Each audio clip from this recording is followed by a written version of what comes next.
आप अगर सांस दमे के पुराने मरीज हैं, सांस दमा कितना ही आपका पुराना है, सूखी खांसी या बलगमी खांसी से भी परेशान हैं, अंग्रेजी दवाई खाते खाते आप थक चुके हैं, सांस दमा आपका ठीक नहीं होता, तो हम आपको बहुत ही सस्ता, बहुत ही आसान इलाज बताएंगे, जिसमें सिर्फ 2 दवाइयाँ होंगी देसी जड़ी बूटियों की।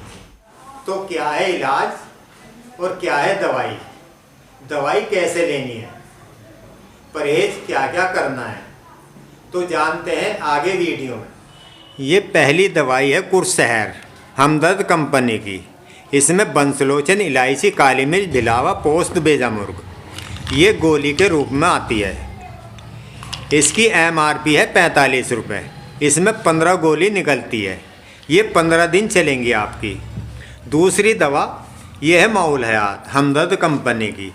इसमें अड़ूसा, तुलसी, कासनी, गिलोय, अर्क सरतान और कई देसी जड़ी बूटियों से ये बनाई गई है। इसकी MRP है 100 रुपये। ये 12 दिन चलेगी।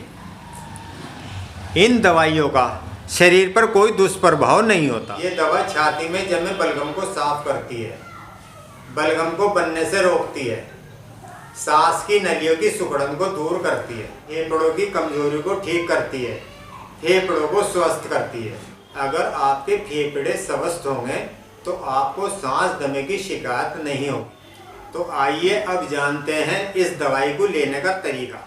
1 गोली कुरसहर, 6 ढक्कन माउल हयात, सुबह को खाली पेट लेनी है। अगर गोली लेने में आपको परेशानी हो, दूध से या पानी से ले सकते हैं। बाद में 6 ढक्कन माउल हयात ले लें। रात में सोते टाइम 4 जाफरान की पत्ती 1 पाव दूध में गर्म करके वो सोते टाइम पीना है। रेगुलर आपको ये 3 महीने कोर्स करना है।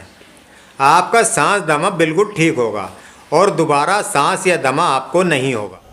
बीमारी को ठीक करने में जितनी ज़रूरी दवाई होती है उतना ही ज़रूरी होता है परहेज। परहेज में चावल, अंडा, मांस, मछली, मुर्गा, दही, फ्रिज का पानी, कोल्ड ड्रिंक्स वगैरह से परहेज करना है। ये 2 दवाइयाँ मैं 30 साल से सांस के मरीजों को दे रहा हूँ। सभी मरीजों को इस दवाई से लाभ हुआ है। किसी मरीज को दोबारा सांस या दमा नहीं हुआ और ना ही दोबारा दवा की ज़रूरत पड़ी।